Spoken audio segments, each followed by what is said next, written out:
Hello and welcome to our very first photography online workshop at Worth School.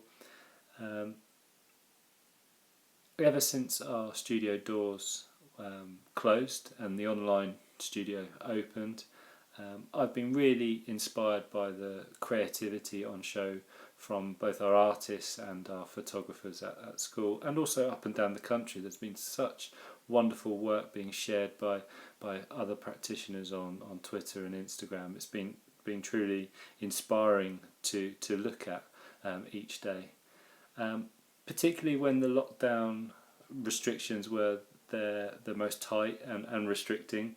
That's when we saw the greatest true example of creativity, people trying to think outside the box and break those limitations and produce some really outstanding work. So many of our photographers up and down the country, and particularly at Worth, have been super productive with this online program, but I know many of them are also missing studio time, missing face-to-face contact with teachers, and also some technical input with their practical work, which I kind of wanted to see if we could put together a bit of a program to offer some assistance to both our pupils and others up and down the country. When trying to come up with a program that I thought would be valuable to our students, I came up with sort of three key points, and as a photographer, regardless of what project I'm working on and regardless of what theme I'm currently exploring, I need to take well exposed photographs. I want to ensure that those photographs are appropriately focused and that they're carefully composed. So with those three elements, I've come up with 4 tutorials to try and cover some of those themes that will help you practically with camera in hand, but also help you articulate what you are doing with the camera more efficiently in your sketchbooks or whatever platforms that you're using to document your practical work. The first online tutorial focuses on the exposure triangle and the principal understanding of how exposure is controlled in a camera. To start this process, let's look at the word photography itself. Now, photography is derived from the Greek words photos and graphein, which, when translated into English, loosely translated into English, means light and to draw.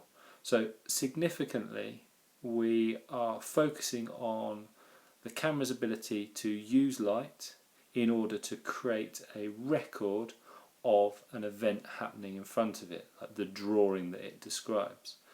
One of the earliest forms of cameras is the camera obscura, which translates from the Latin roots to a dark room. This is a device which allows light through a very small hole, and that light is projected onto the back or the rear of the device in which the light is coming into. Now, draftsmen would use a camera obscura and a mirror within to create perfect drawings of the scene or subject matter in front of the camera obscura. When we look at how this camera obscura works, we immediately start to understand some of the optical theory behind how a camera operates. The image of the candle, once received at the rear of the camera obscura, has been flipped, it's inverted, it's upside down. Now, that hole that I described in which light is being allowed through is known as the aperture. Okay, one of our key photographic terms that we need to take forward for the rest of this discussion. So aperture is basically that hole in the camera obscura. Why is that image of the candle inverted? Well, basically it's because light travels in straight lines, and there's nothing within the camera obscura, particularly in this example, changing the direction of light. One of the best ways that you can explain how a camera works and the theory of the exposure triangle is to put students into a camera obscura themselves. So any place that you can make light tight, completely dark, and control light coming into it from one source, you have the potential to create a camera obscura. There's a really great example here where a dark chamber, a light tight area has been created in this on this beached area. Whether that's in a cave or not, I don't know, but essentially a board has been placed at the back of this cave or this dark chamber, a small hole being inserted at the front, and then the projection of the seascape is being received on the screen, reversed and upside down. I've come across many examples of people making brilliant camera obscuras out of tents, and all sorts of devices. Essentially anything that can be light tight could be made into a camera obscura.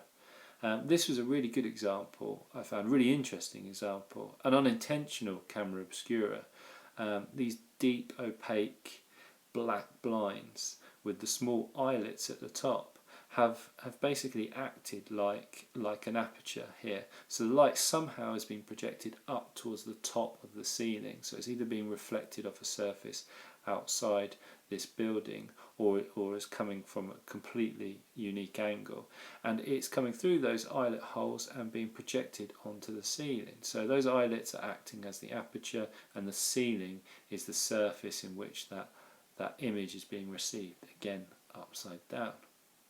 Now, the camera obscura and this diagram, I think we recognise what is happening with the image, particularly when we think about other diagrams that we might have come across in our studies in science, and I'm thinking particularly of biology. And that's because essentially the camera operates exactly like an eye.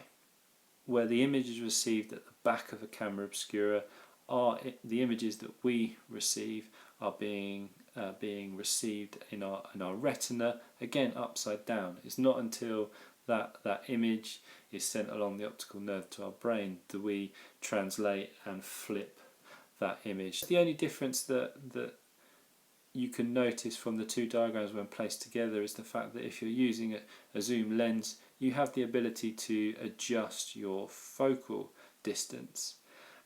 Whereas there's no way technically, or at least I don't think, that you can change the size of your eye and increase the focal distance. And what I'm talking about there is that distance between the aperture and the place receiving the image.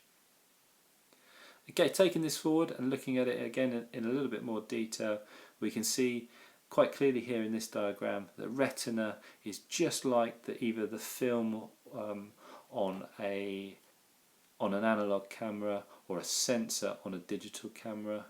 The aperture is exactly like the pupil, and the iris, or the coloured part of our eye, is that muscle that controls the size of the pupil. In the camera, this is the diaphragm. These are these interlocking plates of metal that sort of contract and expand to increase the size or decrease the size of the aperture. So beyond being put inside a camera obscura, you can also make your own portable camera obscura out of a Pringles can. I'm going to put a link in this description to a little tutorial that we do with our Year 10 students of how to create their own camera obscura. So should you be interested in creating your own camera obscura, then you can follow those instructions to achieve that goal. And perhaps using some of the theory that we come on to talk about in the next part of this tutorial, you might be able to use your digital cameras to take a well exposed in focus photograph of your results inside that camera obscura. So the camera obscura does everything that a normal camera would do, but there's one principal thing that the camera obscura can't do, and that's fix an image permanently.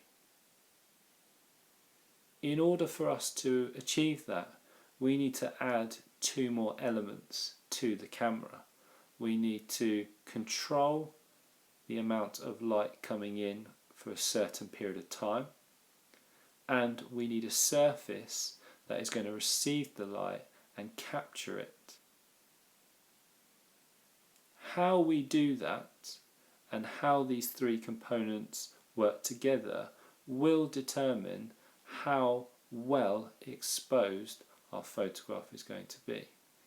So in the next part we're going to look at the exposure triangle and look at the relationship between these three elements that control and receive the amount of light coming into the camera, and we're going to appreciate what a well exposed photograph looks like and how to avoid an over and underexposed photograph.